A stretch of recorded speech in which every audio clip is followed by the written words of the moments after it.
Baik, bismillahirrahmanirrahim. Assalamualaikum warahmatullahi wabarakatuh. Alhamdulillahirrabbilalamin. Wabihi nasta'in ala umuri dunia waddin.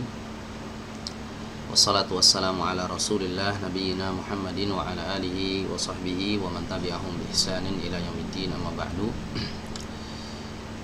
Baik ikhwah sekalian, insyaallah malam ini kita akan melanjutkan kembali ya pembelajaran bahasa Arab kita yang kita angkat dari kitab Durusul Lughah Al-Arabiyyah li ghairi natiqina biha jilid yang pertama.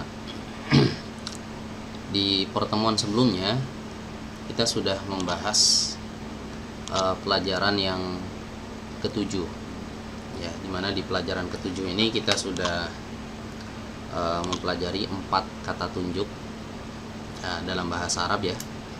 Kata tunjuk dekat, kemudian kata tunjuk jauh, dan masing-masing kata tunjuk dekat dan jauh ini dibagi dua lagi. Ada yang untuk mudzakkar ya, untuk kata berjenis laki-laki, dan untuk yang muannas, kata berjenis perempuan ya. Hadza, zalika, hadihi, dan tilka ya. Hadza untuk menunjuk kata berjenis laki-laki tapi dekat ya. Zalika untuk menunjuk kata berjenis laki-laki tapi jauh. Hadhihi untuk menunjuk kata berjenis perempuan dan posisinya dekat. Kemudian satu lagi tilka ya, digunakan untuk menunjuk kata berjenis perempuan tapi jauh ya. Itu ringkasan dari pelajaran 7 kemarin ya. Dan insyaallah malam hari ini kita akan membahas pelajaran yang ke-8.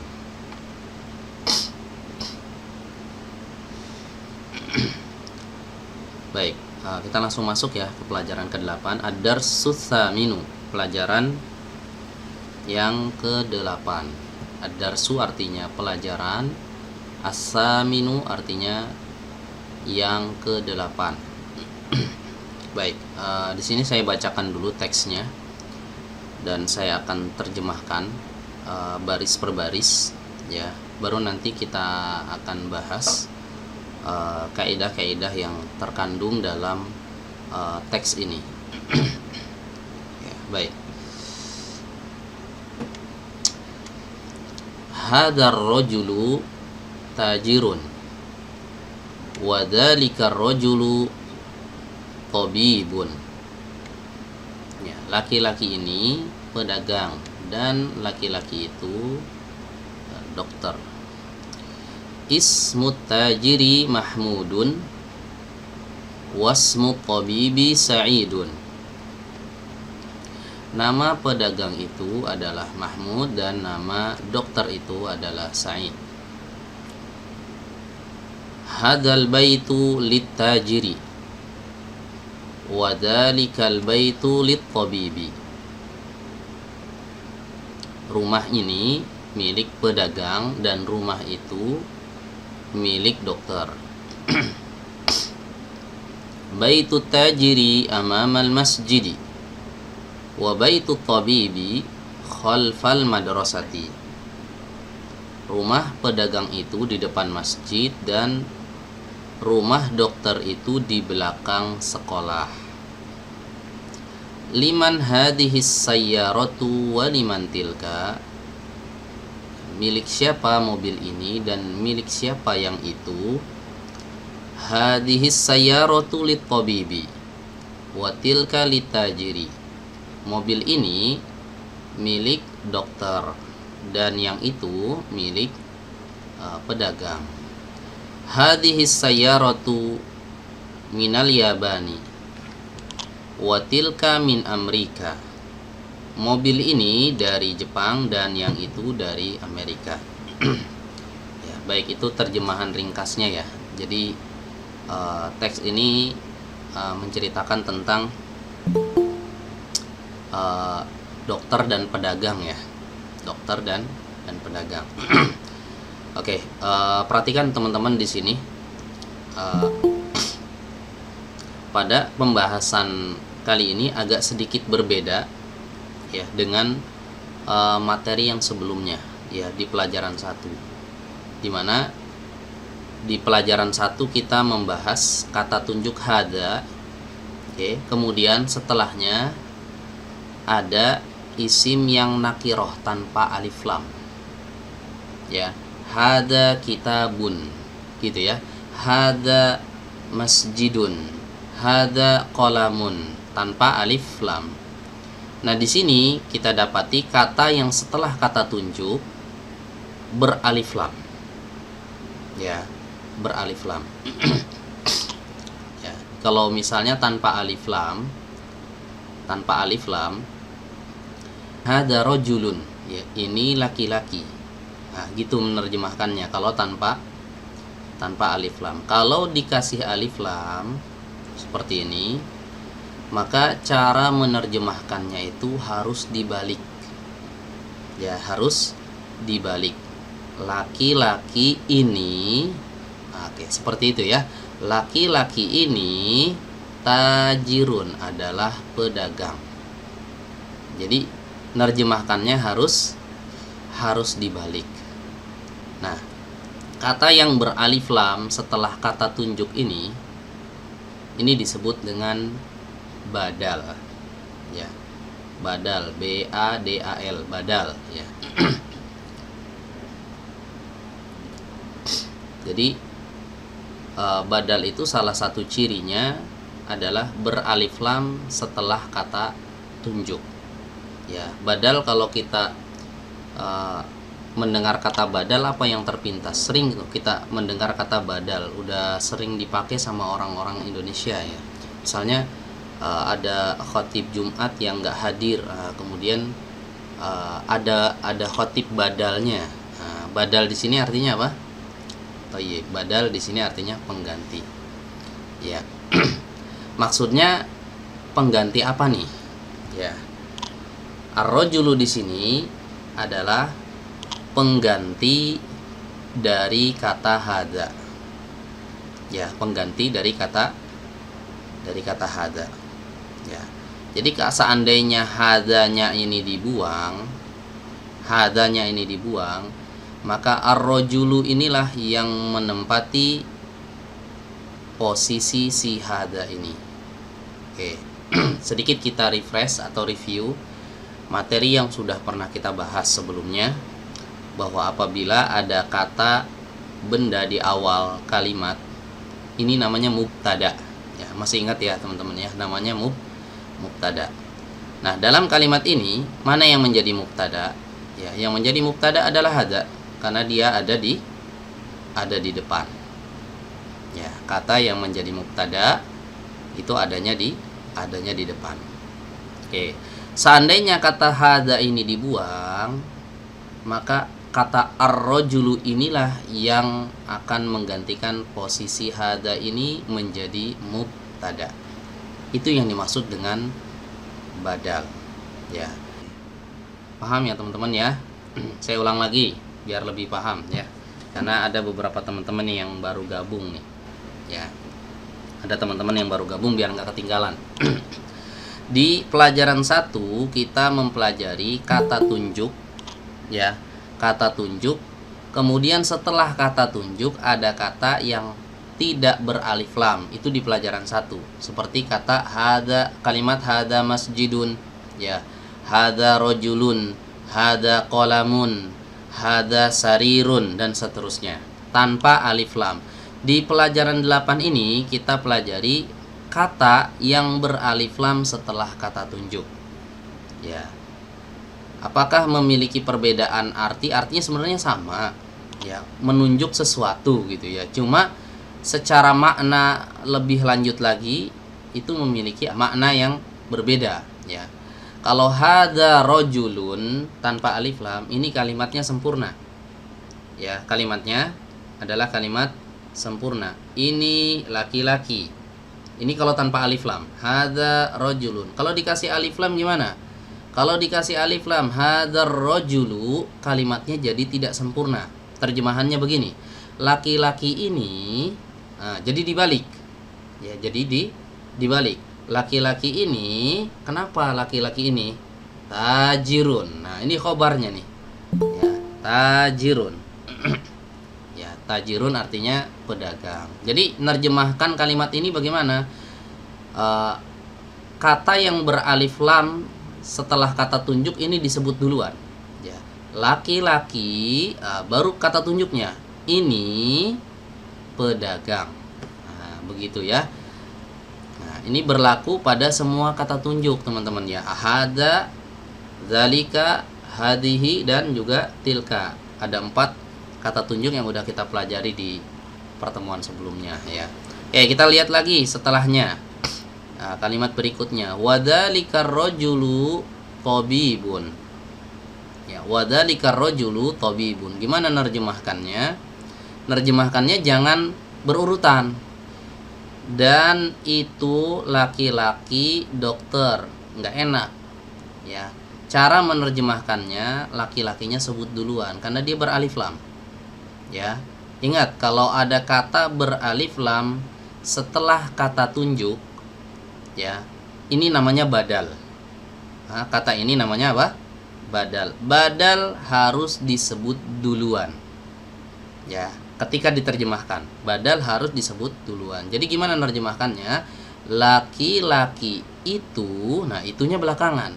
Meskipun dalam bahasa Arab urutannya duluan, si itunya, kata tunjuknya urutannya lebih dulu. Tapi ketika diterjemahkan, ya, kata tunjuknya harus belakangan disebutnya. Laki-laki itu, kenapa laki-laki itu? Datangkan khobarnya, tabibun, dia adalah dokter. Gitu. Jadi kalau diterjemahkan dari awal sampai akhir, hadzal rajulu tajirun, wadzalika rajulu tabibun. Ya. Laki-laki ini, nah gitu nerjemahkannya ya. Laki-laki ini pedagang dan laki-laki itu adalah dokter. Ya. Nah, itu perbedaan ya hadza rajulun dengan hadzar rajulu. Ya. Kalau hadza rajulun mubtada khobar, ya, mubtada khobar, hadza rajulun. Ini kenapa? Ini siapa? Ini laki-laki. Nah, itu kalau tanpa alif lam. Kalau dikasih alif lam, hadzal rajulu. Nah, hadzal rajulu mubtada badal, bukan khobar. Ini badal dari hadza. Mana khobarnya? Khobarnya tajirun. Ya, hadzal rajulu, laki-laki ini kenapa dia tajirun? Oh, dia adalah seorang pedagang. Nah, seperti itu ya. Jadi urutannya hadza adalah mubtada karena dia posisinya ada di awal kalimat. Ar-rajulu adalah badal. Kenapa badal? Ingat aja, ciri umumnya dia beralif lam setelah kata tunjuk. Ya, beralif lam setelah kata tunjuk, maka dia badal. Ya, baru setelahnya tajirun. Tajirun adalah khobar. Ya, khobar dari mubtada. Mana mubtadanya? Hadza. Ya, jadi seandainya badal dibuang, seandainya badal ini dibuang, tidak mempengaruhi arti, tidak merusak arti. Itu ciri-ciri badal, teman-teman. Ya, badal itu kalau dibuang artinya nggak rusak. Ya, coba kita buang ya. Hadzal rajulu tajirun. Rajulnya kita buang menjadi hadza tajirun. Ini pedagang. Wadzalika tabibun. Dan itu tabib, dan itu dokter. Ya, nggak merusak arti. Ya, tidak merusak arti. Ya. Terus untuk apa didatangkan badal ini? Untuk memperjelas.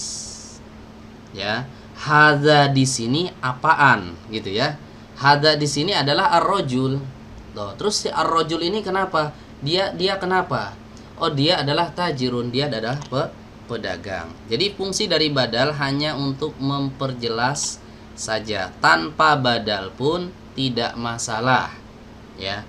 Tanpa badal kalimatnya tetap sempurna. Ada badal lebih bagus, kalimatnya jadi lebih jelas. Paham teman-teman ya? Biar lebih paham lagi saya ilustrasikan begini. Ya. Kalau misalnya di lapangan upacara misalnya gitu ya. Tahu lapangan upacara banyak siswa, ada gurunya di depan, kemudian misalnya saya gurunya. Kemudian saya angkat pulpen.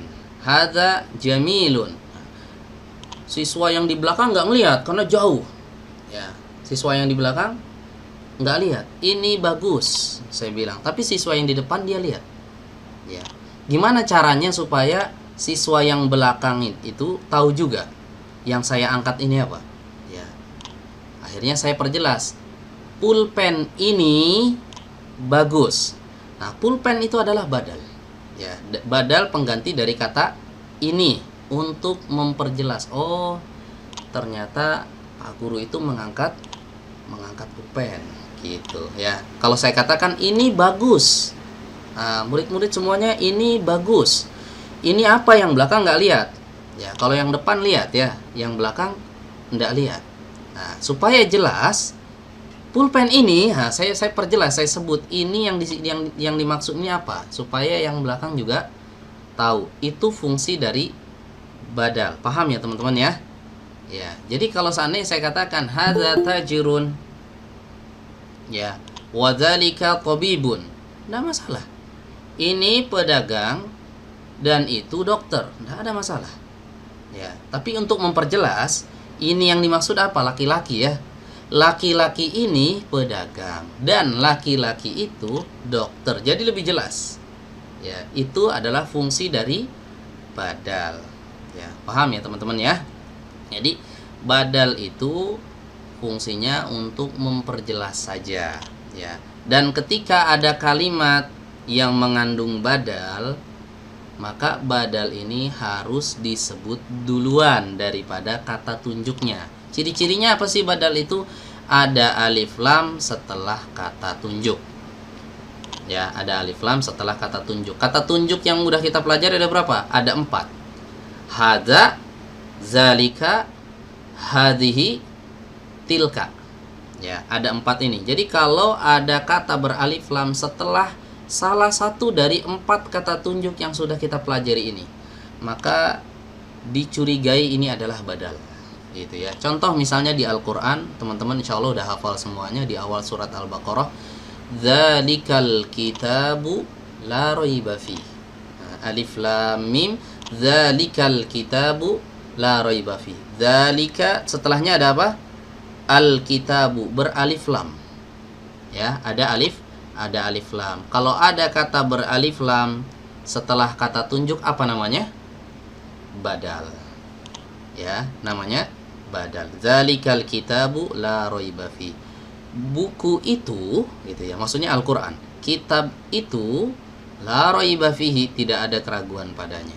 Nah, ketika diterjemahkan dibalik ya. Bukunya duluan baru itu. Itunya kata tunjuknya belakangan. Sama seperti ini. Hadzar rajulu, ya, nerjemahinnya gimana? Rajul dulu yang diterjemahkan. Laki-laki ini pedagang. Wadzalika rajulu tabibun, dan laki-laki itu dokter. Gitu ya. Jelas ya teman-teman ya. Ini tentang badal. Ya, ini tentang badal. Oke, kita lanjut lagi baris yang kedua. Nanti kalau misalnya ada yang belum jelas, teman-teman bisa langsung tanya ya. Oke, kita masuk baris kedua. Ismut tajiri Mahmudun. Nama pedagang itu adalah Mahmud. Oke, ini susunan apa nih? Ismut tajiri. Ya, ini udah pernah kita pelajari di pelajaran 5. Ya, kemarin ya. Ini udah pelajaran 8. Ismut tajiri, ini susunan mudhaf ilaih. Ya, susunan mudhaf ilaih. Ismut tajiri, nama pedagang itu. Siapa nama pedagang itu? Ini enggak sempurna, ya. Kalimatnya masih belum sempurna. Sampai ada kalimat penyempurnanya. Ini Mahmud, kalimat yang menyempurnakan, kata yang menyempurnakan kalimat, ya. Ismut tajiri Mahmudun. Mahmud khobar. Ya, Mahmud jadi khobar posisinya di sini. Nama pedagang itu adalah Mahmud. Wasmut tabibi, awas jangan dibaca wa ismu, karena di sini ada apa ini? Hamzah wasol. Ya, hamzah wasol masih ingat ya? Hamzah wasol adalah hamzah yang ketika di awal dibaca i seperti ini, ismu, ketika dia di tengah dia tidak dibaca. Wasmut tabibi, dan nama dokter itu, siapa nama dokter itu? Datang kata yang menyempurnakannya. Sa'idun, namanya adalah Sa'id. Oke, kita lanjutkan.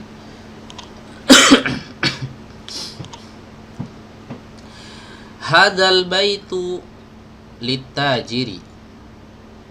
Ya, hadal baitu litajiri. Perhatikan di sini. Kita sampai sini dulu deh. Hadal baitu litajiri. Di sini ada badal nggak teman-teman? Ya, hadal baitu litajiri. Ada badal nggak? Ada. Yang mana nih badalnya? Ada. Yang baitu. Al baitu. Antum bisa tahu ini badal dari mana? Ada alif lamnya setelah kata Lam tunjuk. mim Masya Allah, kata mumtaz. tunjuk. Ya, ada Alif alif lam lam setelah kata tunjuk. Berarti nerjemahinnya gimana? Rumah itu Ini. rumah ini milik pedagang. Nah, begitu ya. Pedagang. Jadi rumahnya duluan disebut. Rumah ini milik pedagang gitu. Litajiri ya. Wadzalikal baitu litabibi. Kalau yang ini ada badalnya enggak? Ada badalnya. Yang mana nih? Baitu. Al baitu. Al baitu. Dari mana kita tahu ini badal? Ada alif lam setelah zalika. Ada alif lam setelah kata tunjuk yaitu zalika. Jadi gimana nerjemahinnya? Gimana kita nerjemahinnya? Rumah itu dan rumah milik Rumah milik itu dokter. dan rumah itu milik dokter Mumtaz. itu Udah milik paham berarti ya. Udah paham berarti itu namanya badal. Ya, ini namanya badal. Pokoknya ingat aja kalau ada kata beralif lam setelah kata tunjuk maka dia badal dan dalam penerjemahan dia disebut duluan. Ya, kata tunjuknya belakangan ya. Oke, perhatikan di sini saya mau kasih satu kaidah lagi nih. Nah, tapi saya mau pastikan kaidah badal ini antum harus paham dulu. Ya, karena kalau kaidah badal ini yang tadi saya sebutkan ini masih belum paham, ini nambah kaidah lagi jadi pusing nanti antum. Jadi satu-satu. Oke, ada yang nggak paham atau ada yang pusing kaidah badal? Ya, atau udah paham? Paham insyaallah? Paham ya? Insyaallah. Oke. Ana mau tambah lagi satu kaidah lagi. Antum perhatikan di sini. Perhatikan di sini.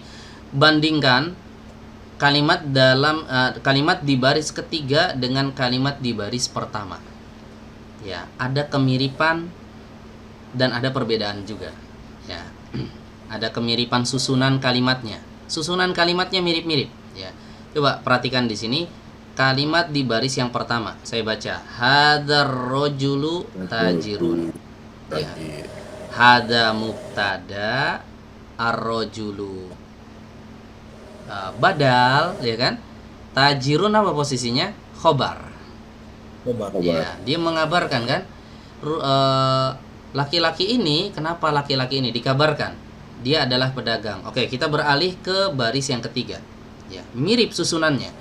Hadal baitu, rumah ini. Kenapa rumah ini disempurnakan lagi oleh kalimat yang berikutnya, litajiri, milik pedagang ya. Berarti milik pedagang ini dia adalah khobar ya, kan menyempurnakan ya, dia adalah khobar ya. Sama kayak tajirun ya. Tajirun dia khobar. Kenapa khobar? Menyempurnakan mubtada. Ya, kalau nggak ada khobar, kalimatnya jadi ngegantung. Coba, kalau khobar kita buang. Laki-laki ini, kenapa laki-laki ini? Antum menunggu, ya kan? Antum nungguin, kenapa laki-laki ini? Siapa dia? Dia adalah tajirun. Nah, baru sempurna kalau dikasih khobar. Begitu juga di sini. Hadal baitu, rumah ini.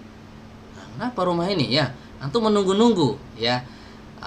Ada kabar apa tentang rumah ini ya. Hadal baitu, rumah ini. Kalau sampai sini pembicaraannya pasti akan ngegantung dan kalimatnya jadi nggak sempurna. Setelah didatangkan litajiri maka jadi sempurna. Nah, ini juga khobar teman-teman ya. Ini juga khobar. Tajirun nih khobar, litajiri ini khobar.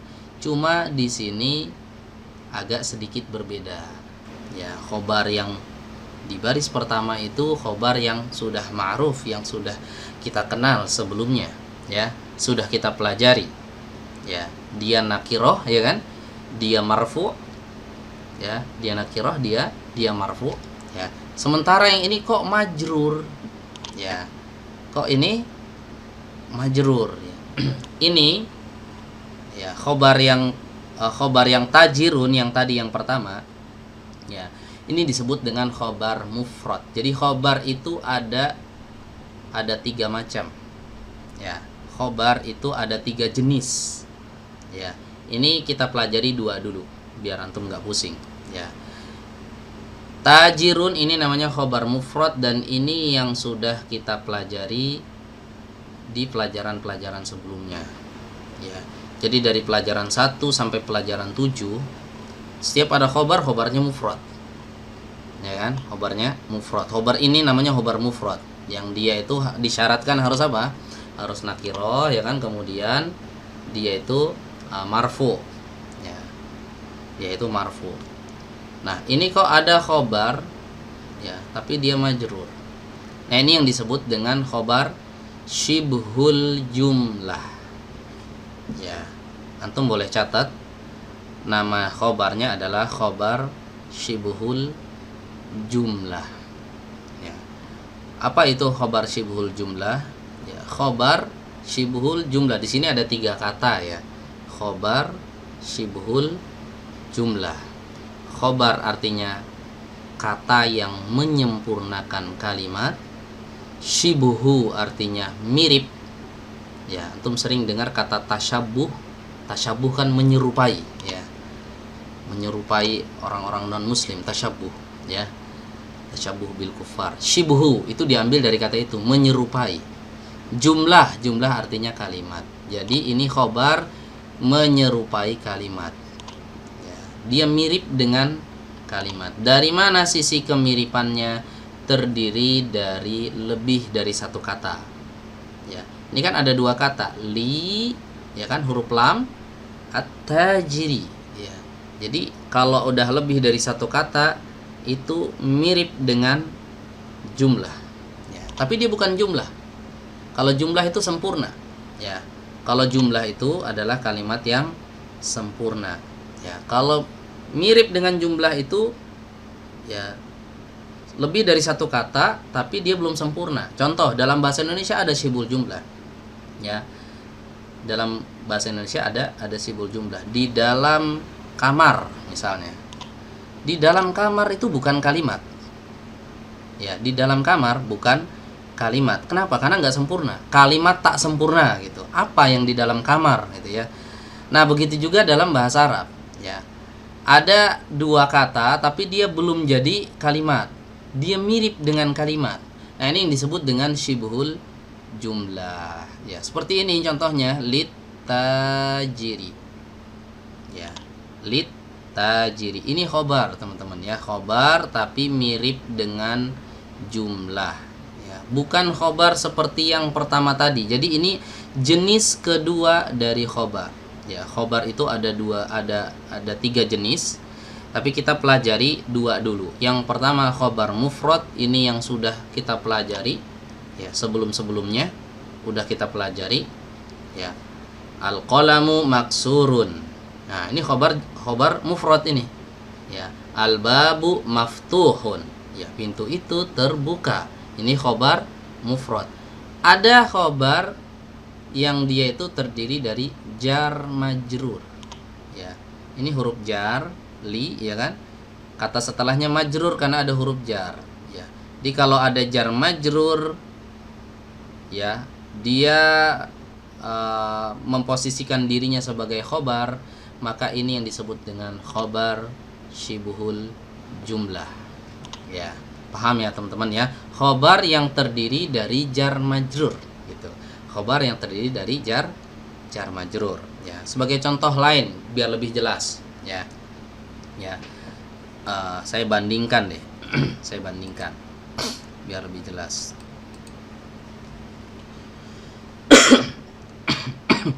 Oke, kelihatan layarnya, ya. Khobar ada 3 macam, ya. Tapi kita pelajari 2 dulu. Contohnya, ya, untuk yang pertama khobar mufrad. Ya, contohnya.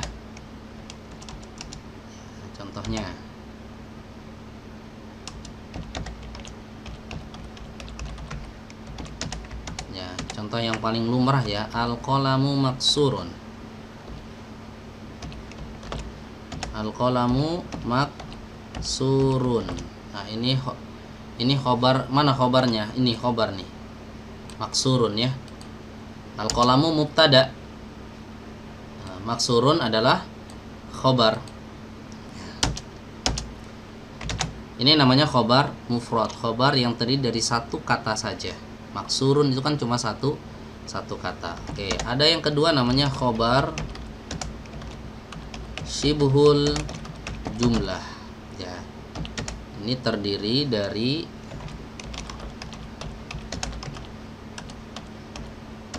jar majrur atau dzaraf. Ya, contohnya. Oke, kita bandingkan dengan yang di atas ya. Al-qalamu juga. Ya, al-qalamu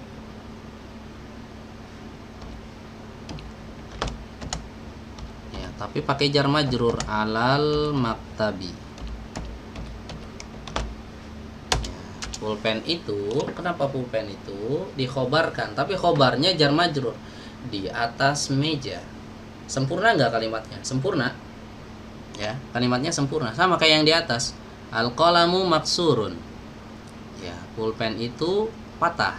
Kalimatnya sempurna. Ini yang di bawah juga sama. Al-qalamu alal maktabi. Pulpen itu di atas meja. Bedanya kalau yang atas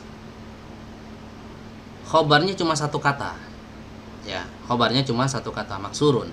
Kalau yang di bawah khobarnya ini terdiri dari huruf jar dan juga kata yang dimajrurkan oleh huruf jar itu sendiri. Ya, paham teman-teman sampai sini ya? Ini namanya khobar syibhul jumlah. Ya, khobar syibhul jumlah. Kelihatan nggak tulisannya? Kelihatan ya? Ini khobar yang terdiri dari jar majrur. Ya. Oke, kita balik lagi ke sini. Nah, ini juga jar majrur, teman-teman, ya. Lit tajri, ada huruf jarnya lam li, ya kan? Kemudian ada tajri. Ya, tajri majrur karena ada huruf lamnya ini, ya. Atau contoh yang paling sering kita baca ya dalam sholat, alhamdu apa nih? Alhamdu lillahi. Alhamdu mubtada, segala pujinya ini kenapa dia? Nah, lillahi milik Allah, selesai. Ya, sampai sini kalimatnya udah sempurna. Mana khobarnya? Lillahi, ini khobar. Ya. Kok khobar majrur? Ya, karena ada huruf jar. Jadi khobar yang terdiri dari jar, huruf jar dan juga kata yang majrur, ya. Ini disebut dengan khobar apa? Syibhul jumlah. Baik, mudah-mudahan dipahami nih ya. Di selama ini kita membaca alhamdulillahi, ternyata itu mubtada khobar. Alhamdu mubtada, lillahi ini khobar. Ya. Cuma khobarnya beda dengan khobar mufrad yang selama ini kita pelajari. Makanya di sini ada kaidah baru. Ya, di pelajaran 8 ini kita dikenalkan dengan khobar tapi jenis yang lain. Ya, khobar tapi jenis yang lain. Ini jenis yang kedua. Jenis yang ketiga ada namanya khobar jumlah, itu nanti akan kita pelajari. Yang penting paham dulu ini, ya. Jadi khobar itu nggak mesti satu kata, terkadang dia bisa lebih dari satu kata. Kayak ini contohnya. Ya. Muhammadun fil baiti. Muhammad di dalam rumah. Ini kan khobar. Kita menginformasikan ke orang-orang tentang si Muhammad ini. Muhammad ini kenapa?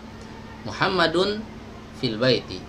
Ya, sama seperti Muhammadun thalibun, Muhammadun tabibun, Muhammadun tajirun, Muhammadun fil baiti, kan sama aja ya, mengabarkan tentang si Muhammad. Cuma beda ya, khobarnya ini berupa jar majrur. Ini yang disebut khobar apa? Khobar syibhul jumlah. Mudah-mudahan difahami ya. Oke, kita lanjut ya. Ini yang kedua nih ya, kaidah yang kedua. Tadi kaidah yang pertama itu pembahasan tentang apa? Badal. Kaidah yang kedua tentang khobar syibhul jumlah. Oke, kita lanjut. Wadzalikal baitu lit-tabibi, dan rumah itu kenapa? Lit-tabibi, dia milik dokter ya. Milik dokter, dia milik dokter ini adalah khobar untuk dzalika ya. Dzalika ini mubtadanya ya. Dzalika ini mubtada, al-baitu ini badal. Ingat ya, kata yang beralif lam setelah kata tunjuk maka dia disebut dengan badal ya. Wadzalikal baitu, dan rumah itu, kenapa rumah itu? Lit-tabibi, milik dokter. Ini khobar tapi terdiri dari jar majrur. Berarti khobar apa ini namanya? Khobar syibhul jumlah yang tadi ya. Oke, paham ya insyaallah ya. Baik, kita lanjutkan. Baitut tajiri amamal masjidi ya, rumah dokter itu di depan masjid ya. Rumah dokter itu di depan masjid. Amama artinya di depan ya. Amama artinya di depan. Wa baitut tabibi, dan rumah dokter itu khalfal madrasati, di belakang sekolah. Khalfa artinya di belakang ya. Oke. Kenapa amama di sini fathah tidak amamu? Begitu juga khalfa, kenapa tidak khalfu ya? Jawabannya adalah karena dia adalah kata keterangan tempat ya. Amama artinya di depan, kan kata keterangan tempat. Khalfa di belakang, kata keterangan tempat. Jadi dalam bahasa Arab kata keterangan ya, baik itu tempat ataupun waktu, kata keterangan tempat atau kata keterangan waktu, itu asalnya dia berharokat fathah ya. Asalnya dia berharokat fathah ya. Contoh seperti ini, amama, khalfa, sebelumnya ada tahta di bawah ya. Tahta artinya di bawah, amama artinya di depan, khalfa artinya di belakang. Pokoknya kata keterangan di depan, di belakang, di samping ya, kemudian di atas dan seterusnya, semuanya kata keterangan tempat ya. Ini harus di fathah asalnya ya. Asalnya harus di fathah ya. Oke, kata setelahnya al-masjidi ini adalah mudhaf ilaih. Jadi kata keterangan tempat ini berposisi sebagai mudhaf. Al-masjidinya ini adalah mudhaf ilaih ya. Di mudhaf ilaih, mudhaf ilaih, mudhaf ilaih, mudhaf ilaih. Coba lihat di sini. Baitut tajiri, rumah pedagang itu, ini mudhaf ilaih ya. Baitut tajiri, rumah pedagang itu, amamal masjidi ya, amamal masjidi, di depan masjid. Ini juga sama, khobarnya mudhaf ilaih juga ya. Khobarnya mudhaf ilaih juga. Mirip khobarnya seperti yang di atas ini ya. Ini juga sama, khobar syibhul jumlah ya. Rumah pedagang itu, kenapa rumah pedagang itu ngegantung sampai sini? Kalau saya ucapkan kalimatnya sampai sini doang ya. Rumah pedagang itu, kenapa rumah pedagang itu kan ngegantung ya kan? Nah, harus ada khobarnya. Ternyata khobarnya ini terdiri jadi dari dzaraf, kata keterangan ya, amamal masjidi ya. Maka ini disebut dengan khobar syibhul jumlah. Makanya tadi saya sebutkan di sini ya, khobar syibhul jumlah itu ada dua, terdiri dari jar majrur atau dzaraf. Dzaraf itu kata keterangan ya, kata keterangan ya. Oke, contoh lain biar lebih jelas. Contoh yang dzaraf.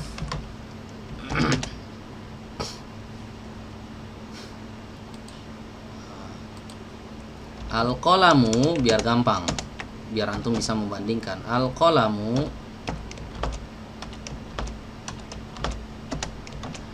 amamal maktabi, oh di depan meja ya. Ya.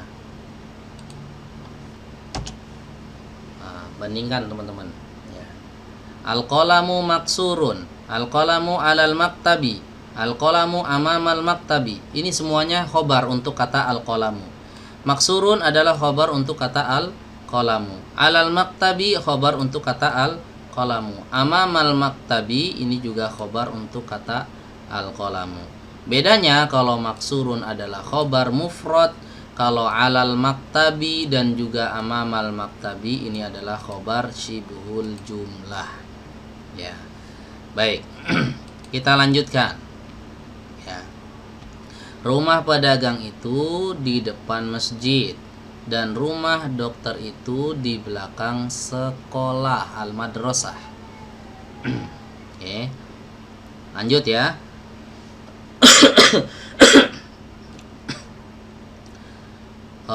Untuk khobar syibul jumlah ini gimana? Paham gak nih kira-kira? Kalau masih ada yang ngegantung nanti bisa ditanyakan atau bisa dicek lagi rekamannya ya, diulang-ulang lagi nanti. Kalau ada yang kurang paham langsung ditanyakan aja. Oke, kita lanjut nih.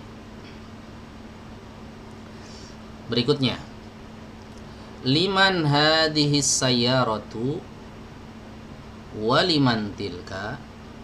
Liman ini dua huruf ya, dua kata ya, li dan man, tapi ditulis bersambung. Jadi liman ini bukan satu kata, dua kata. Liman milik siapa? Hadhihi sayyaratu. Nah, gimana nerjemahkannya? Mobil ini badal. Ingat, ada kata beralif lam setelah kata tunjuk ya, berarti nerjemahkannya mobilnya duluan. Milik siapa mobil ini gitu ya, bukan milik siapa ini mobil, enggak, harus dibalik. Milik siapa mobil ini, waliman tilka, dan milik siapa itu. Nah, itu yang dimaksud di sini apa? Mobil ya, itu yang dimaksud di sini mobil, sama ya. Jadi asal kalimatnya itu begini, liman hadhihi sayyaratu wa liman tilka sayyaratu. Nah, begitu asal kalimatnya. Tapi kata as-sayyaratu yang kedua ini dibuang. Ya. Kenapa dibuang? Untuk meringkas kalimat biar nggak terlalu panjang ya. Dan kita semua udah sama-sama paham bahwa yang dimaksud itu di situ ya mobil. Punya siapa mobil ini dan punya siapa itu, nggak mungkin itu rumah, nggak mungkin ya. Kalau sebelumnya udah membicarakan mobil berarti itu yang dimaksud adalah mobil juga gitu. Maka yang seperti ini ya, ini nggak masalah dibuang kalimatnya teman-teman. Kata ini dibuang nggak masalah untuk meringkas. Meringkas apa? Meringkas kalimat supaya lebih ringkas. Orang Arab tuh seneng mereka berbicara yang ringkas. Ya, kalau bisa kalimat itu diringkas, ngapain bertele-tele diperpanjang gitu.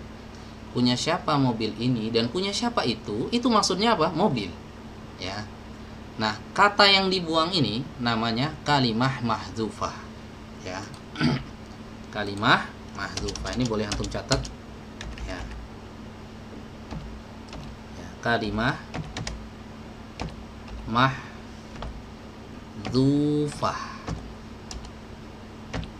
Ya, ini artinya kata yang sengaja dibuang untuk meringkas kalimat atau meringkas pembicaraan. Jadi pembicaraannya itu lebih ringkas. Boleh kita membuang kata itu ya, apalagi kalau katanya berupa badal. Ya, tadi udah kita jelaskan ya, badal itu cuma untuk memperjelas doang. Kalau udah jelas, ngapain ditaruhin badal lagi gitu ya.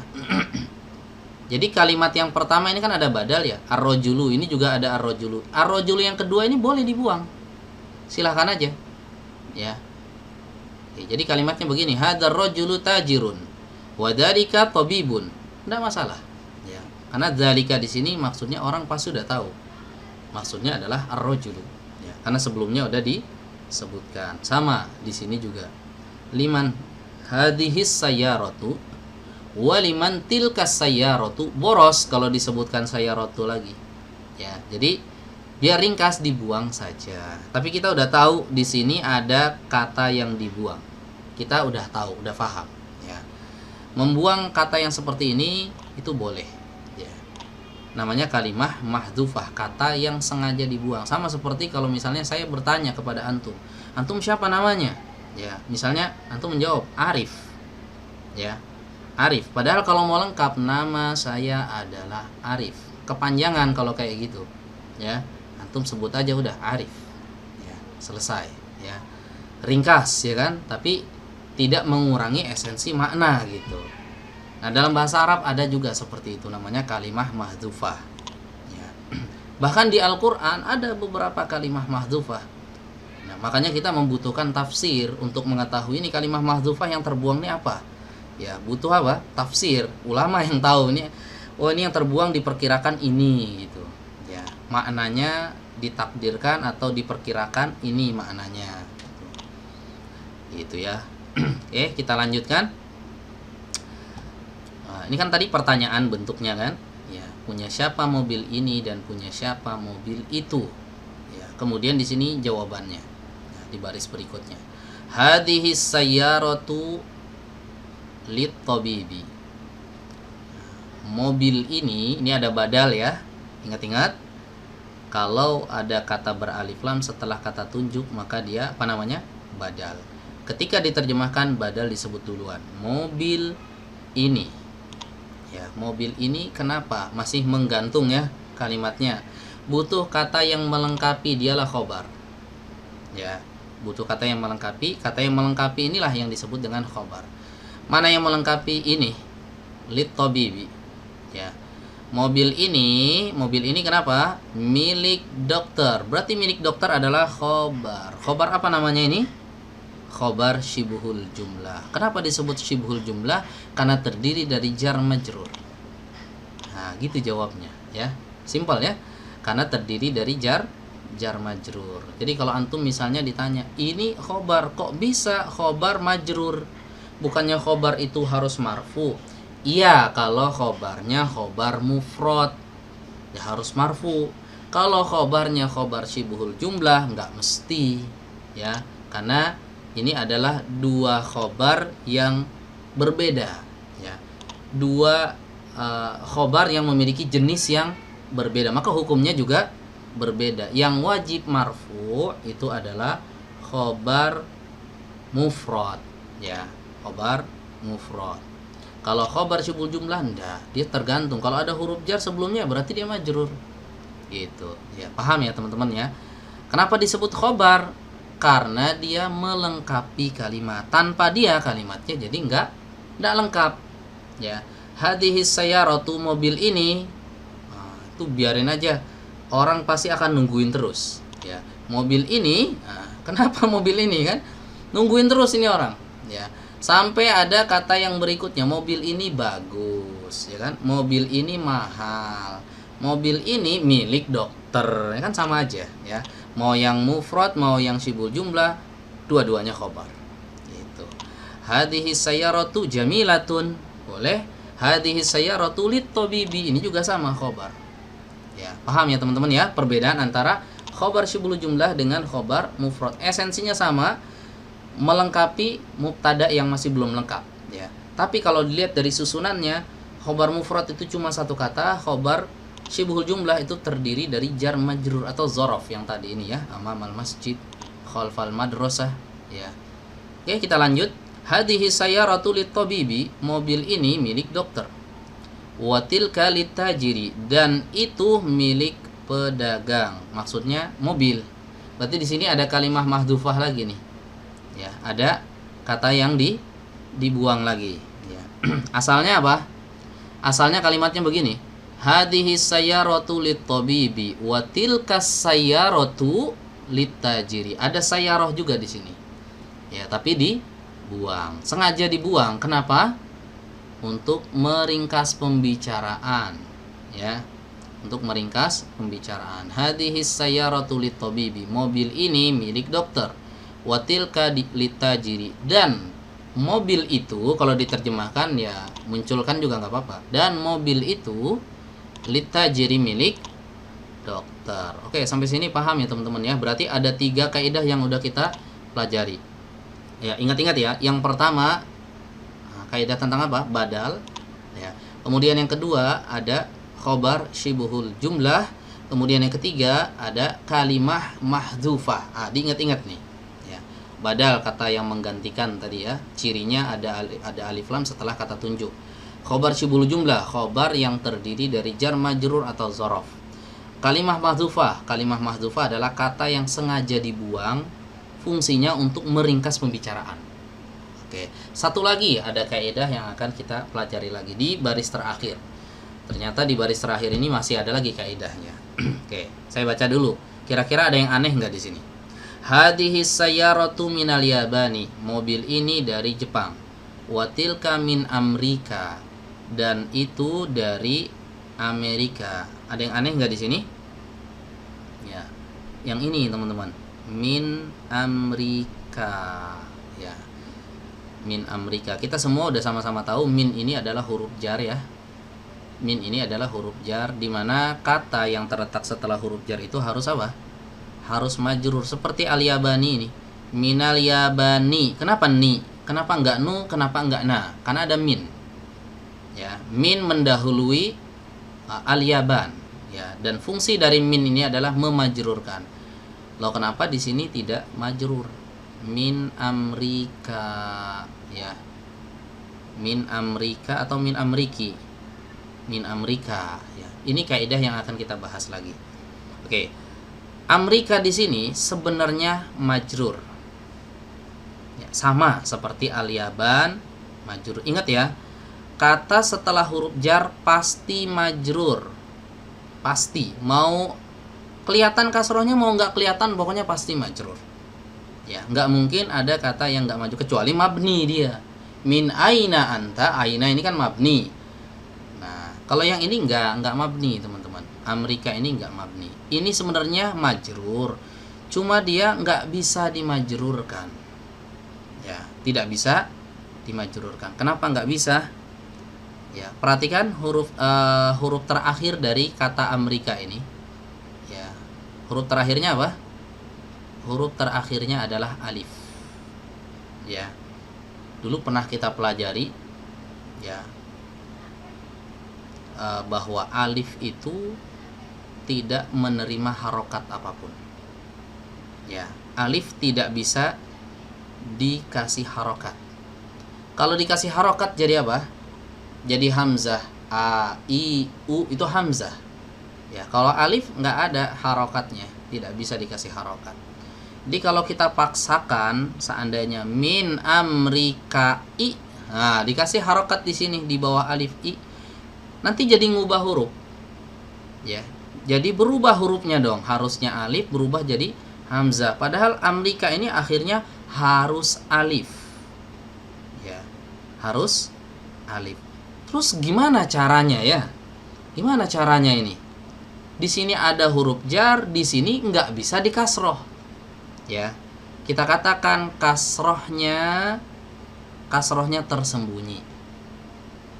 Ya, kasrohnya tersembunyi, tidak bisa dinampakkan karena uzur ya, karena punya uzur. Kalau di huruf nun bisa minal yabani ya kan, di huruf wawu, di huruf apapun bisa. Kalau di alif nggak bisa. Alif itu tidak boleh dikasih harokat ya, tidak bisa dikasih harokat. Antum lihat alif, huruf alif itu nggak ada harokatnya sama sekali ya. Tajirun. Nah ini tajirun, alifnya nggak ada harokatnya ya, tidak ada harokatnya. Amama, ada alif nih, ada harokatnya nggak di alif? Nggak ada, karena alif itu tidak menerima harokat. Begitu juga alif pada kata Amrika tidak bisa menerima harokat ya, nggak bisa di kasroh, nggak bisa di dhamma, nggak bisa di fathah, polos gitu aja ya, polos gitu aja. Oke, paham ya teman-teman ya. Nah, kata yang seperti ini namanya adalah isim manqus. Boleh antum catat? Oh, afwan, bukan mankus, maksur. Ya, maaf ya. Isim maksur. Ya. Koreksi ya. Maksur. Nah, isim maksur. Ya, sedikit koreksi, maaf. Mankus itu nanti ada lagi. Ya, maksur ini namanya isim maksur. Ya. Oke. Paham ya teman-teman ya? Jadi kalau ditanya min amrika, akhirnya harokat akhirnya apa? Antum jawab kasroh. Mana kasrohnya? Tidak bisa nampak. Ya, tidak bisa nampak, tidak bisa dinampakkan. Namanya kasroh muqaddaroh. Ya, kasroh muqaddaroh. Kasroh yang nggak bisa nampak. Ya, kasroh yang tidak bisa dinampakkan. Ya. Begitu juga fathah muqaddaroh, fathahnya nggak bisa muncul.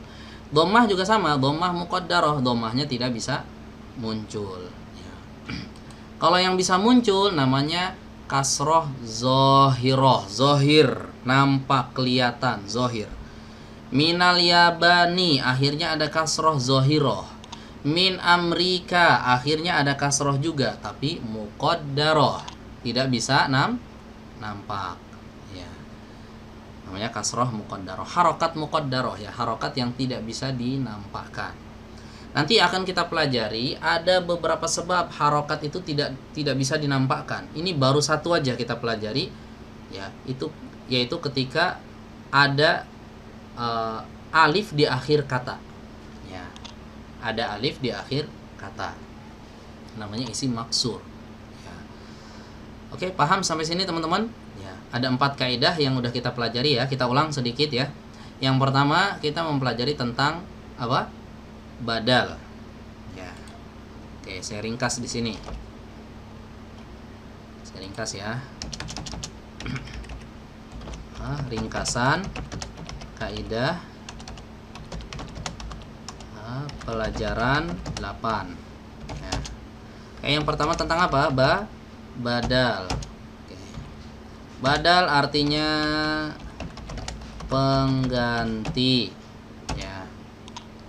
Cirinya apa? Beralif lam setelah kata tunjuk. Ya, tapi ini bukan ciri baku. Ya, bukan ciri pasti. Maksudnya kebanyakan kalau ada kata beralif lam setelah kata tunjuk, itu badal. Ya, enggak 100% badal, tapi kebanyakan. Ya. Biasanya itu adalah badal. Karena nanti ada juga khobar tapi ada alif lamnya, ada, nanti akan kita pelajari. Oke. Kemudian tatkala diterjemahkan, maka diterjemahkan tanpa spasi ya. Nah, gini. Diterjemahkan maka maka badal harus disebut terlebih dahulu. Oke. Kemudian disebutkan kata tunjuknya setelah itu. Ya, seperti tadi hadar rajulu, ya, laki-laki ini, hadhihi sayyaratu, mobil ini, itu ya. Ya, ini badal. Yang kedua, khobar syibhul jumlah. Apa itu khobar syibhul jumlah? Yaitu khobar yang terdiri dari jar majrur atau dzaraf. Dzaraf itu apa? Kata keterangan tadi ya, amamal baiti, khalfal madrasati, itu. Oke, berikutnya ada kalimah mahdzufah. Apa itu kalimah mahdzufah?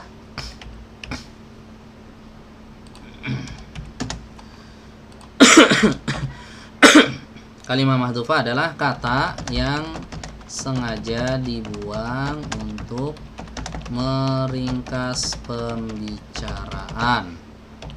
Ya. Oke, enggak semuanya boleh mahdzufah ya. Enggak semuanya boleh mahdzufah, boleh dibuang.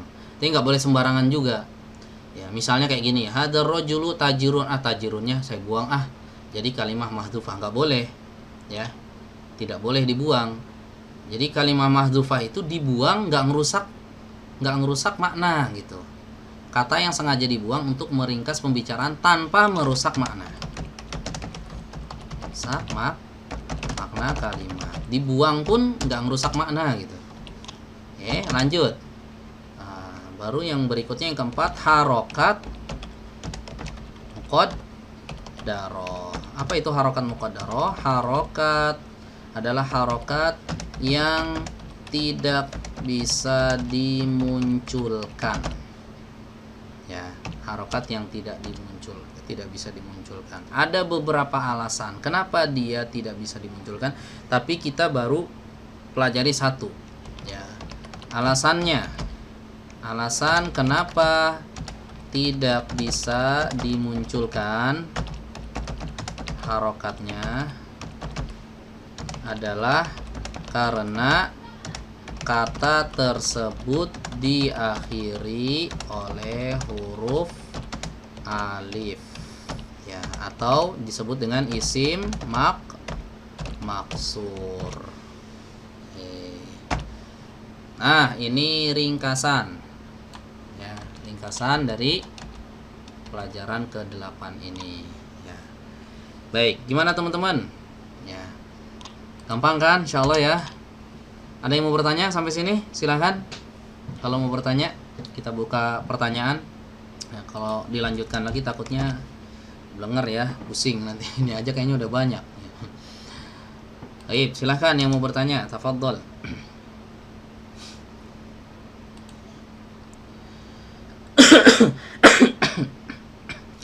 Paham gak nih? Jangan-jangan nggak paham. Ya, takutnya antum nggak paham. Anda paham Ustadz insyaallah untuk pertemuan ini. Ya. Paham insyaallah ya. Paham ya. Baik. Jadi kalau sudah paham, alhamdulillah ya. Mudah-mudahan teman-teman yang lain juga begitu ya. Karena materi untuk malam hari ini agak lumayan banyak kaidahnya gitu. Biasanya kan 1, 2 gitu. Ini sampai 3 gitu ya. Sampai 4 malah. Sampai 4. Baik, kalau paham insyaallah alhamdulillah ya. Berarti di pekan berikutnya insyaallah bisa kita lanjutkan kembali ya untuk masuk ke latihannya. Zahratul Aini insyaallah paham, alhamdulillah. Saya senang kalau antum paham itu penjelasan saya. Karena terkadang ada yang butuh dijelaskan lagi baru paham. Nggak sekali pertemuan kadang nggak paham ya, butuh diulang di murojaah baru paham. Tapi kalau satu pertemuan ini udah paham insyaallah antum bisa lanjutkan lagi nanti di pertemuan yang akan datang ya untuk masuk ke bagian latihannya ya. Ini ada latihannya. Dan intinya pelajaran 8 cuma itu. Ya, pembahasannya cuma 4 kaidah tadi. Badal, khobar syibul jumlah, kalimah mahdhufah sama harokat muqaddaroh. Ya. Kalau antum paham ini berarti antum sudah kuasai pelajaran 8 dan insyaallah siap masuk ke pelajaran 9. Ya, cuma sebelum masuk ke pelajaran 9 kita tes dulu latihan-latihannya ini ya. Karena terkadang sekarang paham, pekan depan belum tentu masih paham gitu kan. Makanya butuh dilatih ya. Nah, buat antum di rumah yang misalnya punya waktu senggang, antum kerjain aja latihan-latihan yang ada di sini. Ya, nggak apa-apa dikerjain aja. Ya, ini kan disuruh ngasih harokat aja nih. Kasih harokat kemudian diterjemahkan ke dalam bahasa Indonesia kalau antum paham ya. Insyaallah nggak ada kosakata baru juga di sini ya. Ya. Paling beberapa doang ya. Baik, mungkin kita cukupkan sampai di sini pertemuan kita. Insyaallah kita akan lanjutkan ya, ke bagian latihan ya, tamarin di pelajaran 8 ini di pertemuan yang selanjutnya. Wassallallahu ala nabiyyina Muhammad wa ala alihi washabbihi wasallam walhamdulillahirabbil alamin. Subhanakallahumma wa bihamdik asyhadu an la ilaha illa anta astaghfiruka wa atubu ilaik. Wassalamualaikum warahmatullahi wabarakatuh.